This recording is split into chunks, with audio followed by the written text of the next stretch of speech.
Social media will mind screw a chick and give a guy a mind of fancy that is difficult to recover from.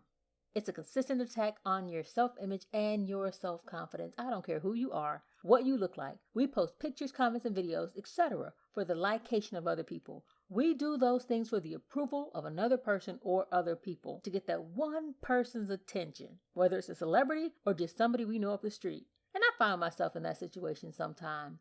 I spoke to it about a good friend of mine, and she said she feels the exact same way, which is how this episode came about. Am I good enough? I mean, being single in a social media world can be interesting. You have your ups, your downs, your lies, your truths. He fine, but he ain't that fine. Why he's so cute and he ain't got no girl? So many questions, so very little answers. Why? Because nobody talks anymore. Nobody opens up. It's all about them. It's all about themselves. It's all about them. Yeah, I know I already said it, but it's all about him. You ain't worried about me, but you want me to get at you? No. Raw News No Fluff presents Being Single in a Social Media World. One of my biggest concerns in regards to being in a relationship is that currently where I am in my life, am I going to be an asset or a liability to a relationship? And looking at what guys say about females on Facebook and how they talk about their expectations of and from females, I'm going to be a straight liability. Facts. I do feel that I have so much more to offer than not, and thereby would think that I would be an asset. However, how the men of today think and how they move and operate, it makes me feel as though, nah, you're going to be a liability. True, I have the income, I have my own place, I don't have any kids, my car is paid for, and the only debt that I have are my student loans now. That is no shallow debt, but that's the only one that I have. And still I question, is that good enough? I know many females can say the same qualities. I know they can. And is that good enough for the 2019 millennial or whatever generation came before us? Man, look, we know how to cook, we know how to clean, we know how to care for, we know how to nurture, teach, and learn. But is that good enough? Am I good enough? When I look at men's posts on Facebook, talk to them, or, have a one-on-one conversation with them, it appears that that's not enough. That there is something that I'm missing. I don't know what this one thing is, or shoot, there might be 15 things that I'm missing. I don't know what they are because no one can or is willing to explain it or put a finger on it. Ladies, a guy tells you that he wants a woman that can cook, clean, and take care of the household. So you step to him and you point out the fact that you cook, video evidence right here, bam. You clean up. He's looking at your place right now, bam, boom, pow. And your mother and grandmother are shining examples of taking care of a household whom you've learned everything from. And he just said at the family gathering that your mother and your grandmother are great women and they take care of their family. Kaboom. Does this hammer knocker not turn around and say, nah, that's not what I said I wanted? So then the question becomes to me, and I pose it to you, the listener.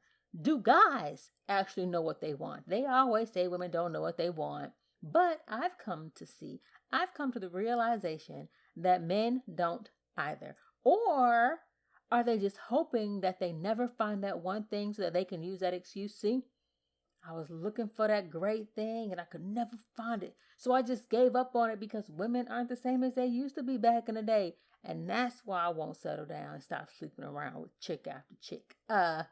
Lies. I found they do find that one thing. And then they're like, well, yeah, I do want a girl that can cook, that can clean up, that will make sure the house is held down. But I also want her to be a size 5. So you're like, dope. I cook, I keep a tidy place, I make sure the house is held down, and look at there, I'm a size 5. I am so not a size 5. Oh, how I wish I were.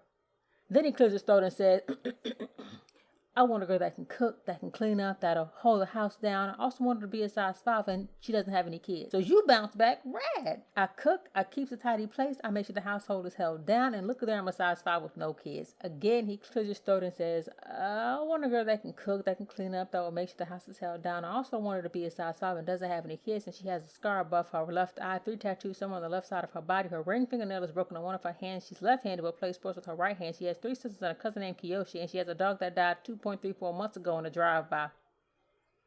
What? He just keeps adding to it until no one can satisfy those requirements and say that's me, and then he can quote unquote give up his search. So it boils down to the fact that he really doesn't want to find someone. And it's hard to come to terms with the fact that you're enough when people still want more from you. What you've done, what you offer, what you want to give isn't enough. Nothing is good enough until that other person is done running these streets. But then, when they're done running the streets, they come to you for lemonade. But at that point, your insecurities and being enough for that person are so overwhelming that you've dumped out the lemonade in fear that that is not even good enough for them. Or have found someone that believes your lemonade is perfect, and I'm rooting for the latter for you. He wants a chick with a bachelor's degree. Got it. He wants a chick with a master's degree. Got that. Now pause, homie. You walking around here with a high school diploma, but you want her to have what? A PhD. You want a chick with no kids, but you have 3? And let's not get into the ones that don't even have kids and have a job and all these chicks are chasing them. But the one you want, the one you actually know you want and need, you can't find her because she's under a bunch of rubble that you piled on top of her. And let me add something in this section real quick. We, women I mean, are on the chase because of time. Time is chasing us. No woman wants to chase a man, period. I don't care what she says. No woman with confidence in herself wants to chase a man or believes she should. But straight up, we're not chasing a man. We're chasing a clock. End of that. I look at the men around me from high school to now, friends and foes, and they let their best thing go. They missed out on the woman of their dreams, chasing after the abominable snowman, Bigfoot, the Loch Ness Monster, something that doesn't exist and they know it. Some people, when asked if their spouse is everything they wanted, will say yes, but we all know that's a lie.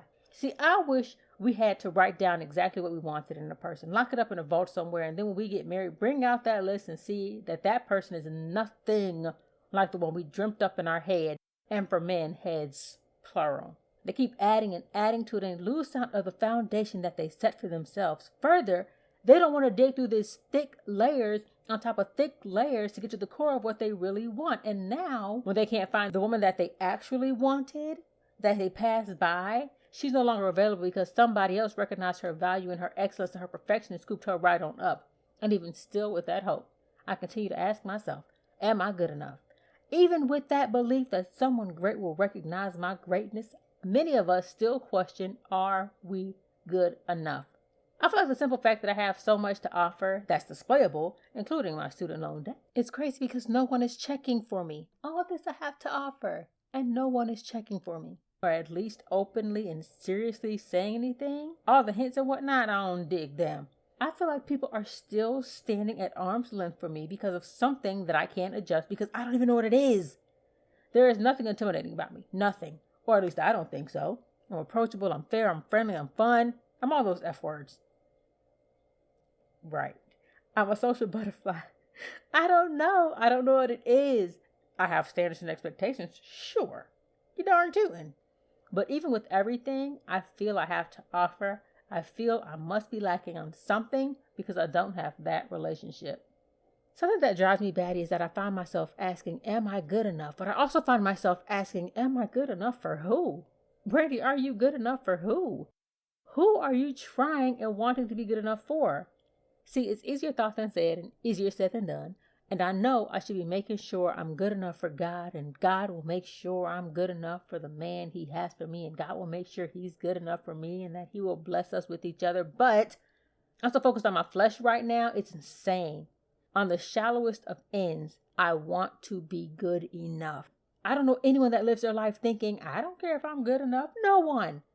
I have to be good enough. I need to be good enough for someone. And I don't just want to be good enough. I want to be perfect for someone, ideal for someone. And I mean the earthly form of perfection because I recognize and I agree that no one is perfect. And the word tells us that. So I want to be earthly perfect for someone, which is why I pray for my husband almost every night. God ready him like you're readying me. I want him to be like, yeah, that's me. That's all me. And don't try me because she is me. And so you try her, you try me. That woman right there, that's me. I got the dopest thing ever created. That's all mine. That's what I want him to say when he looks at me and he's talking to his boys. And let me insert here. I am good enough. Brandy's good enough. But am I good enough? Will I be good enough for him to say that about me? Self-doubt is a Mickey Ficky. Just saying. And in thinking that I have so much to offer and why am I not good enough, I now get to read about men and the women that they meet being hella fine but no personality. Sexy as F but dumb as a box of rocks. A 10 to the eyes but a negative 10 in the brain. And it's like, I have a personality. I'm not dumb as a box of rocks. I'm a 10 in the brain area. Well, that sucks for you, Brady, because that's not what he wants. He doesn't want a girl that has a great personality. He doesn't want someone that's not as dumb as a box of rocks. He definitely doesn't want somebody that can think for himself. No. He wants that elephant chick, the sexy as F, that gives brain but doesn't have one. Then reading about these dates and the women that they meet and how they feel about black women versus white women, it's like quite discouraging. And it makes one uncertain as a woman, her value to a man. Pause. Strong pause. Full stop. Are women valuable to men anymore? Do y'all hold us in such esteem as you once did? Save all that hotep stuff and women are the center of everything. The black woman especially should be held in the highest of esteem because y'all talk a good game and many of y'all don't walk that talk. Still using women for their bodies. Still not taking care of your kids. Still cheating. So seriously, in your truth of truths, do men still value women? No judgment about your answer. I just want to know. Or is it one of those, I could take it or leave it. Women here are just for my satisfaction. I need to know. Then I can govern myself accordingly and be content with being single because the only person that values me is me. And I may as well just stay with dating myself. Men want a woman to be so confident and powerful and beasting and knowing themselves, but humble. You want us to be up here, but then you want us to stay down here. It's so confusing. I feel like men want us to be inadequate, truth be told. It's not other women that make us feel inadequate. It's men that make us feel inadequate. Oh, pause. Let me say some. Men make some of us feel inadequate. Let me say some or I'll get 18 million responses that say, I don't feel inadequate. Can't no man make me feel inadequate. Then I go look at your Facebook and your Instagram page, thirst trapping, but you're adequate, huh? Okay. Erykah Badu feels adequate. Maya Angelou felt adequate. But okay, again, you adequate. Didn't hear any part of that episode, but this one part of you pounced. Okay, moving on. Some women feel inadequate. Back to the focus of, am I good enough?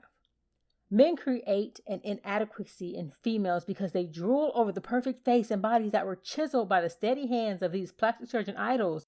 These chicks with long flowing hair, fake or not, big butts, big breasts, a beat face, and I'm over here looking like I just left the shelter after getting my rations and finishing out my 19th day of not showering. So now am I supposed to be competing with that person who didn't even like themselves from the beginning, which is why they changed so much about them? And I'm talking about people who did it for looks and not for medical reasons, okay? I understand plastic surgery for medical reasons, but just to do it, I mean, to each their own. I just can't do it because I like me. I'm not saying that you don't like yourself. You get what I'm saying? Don't take it personally. I'm not attacking you. I'm just giving an example and speaking on how I feel and how I see the situation regarding am I good enough, which is the subject of this episode. I love my wide nose, my plump lip, my almond-shaped eyes, my popped melon. I'm sorry. I love my thick texture hair, my big hands. Well, maybe not my hands. My long legs and my short hair. I love that I'm a real person, that I'd rather hit the town with no makeup than to take time putting it on and then have to take time putting it off. Sorry. I like my face. Sorry. Then that voice in the back right lower corner of my brain says, but who else does? We still don't know if you're good enough. Jerk. Oh, sorry, sucker. So I say all that to say this. If he vibing her with her perfect body, slim nose, bone straight hair, and I'm vibing him with his thick nose, not that great body, and his textured brown man sex in his hair, then what does that leave me in this walk toward a walk on the beach at sunset, holding hands, sand in our toes, leading me to a lovely candlelit dinner for two of us next to the shore? Quick question. Did you imagine that it was just me? Because I did. Like, I'm cracking up on the inside because I seriously just saw the sunset. And then I saw me sitting alone at a table in the dark. Brandy, you are too funny to me. You need help, girl. Golly. You know what? It's harsh how society moves and works through people that we care the most about. See, that's how the devil works. He uses those things that are closest to us to try to affect and manipulate us. Now, here we are with the desire to give. And they don't want it. They reject it because it's not in this external package that they want it to be in. Now, allow me to take this minute and say, I love me. I'm not depressed. I'm not down and out. I'm good. I'm happy. I'm moving, and I am not standing still. I'm progressing. I don't have low self-esteem. None of that. But what I do have is the fact that I live in reality. Shoot, I know I'm not everyone's cup of white peach grape juice.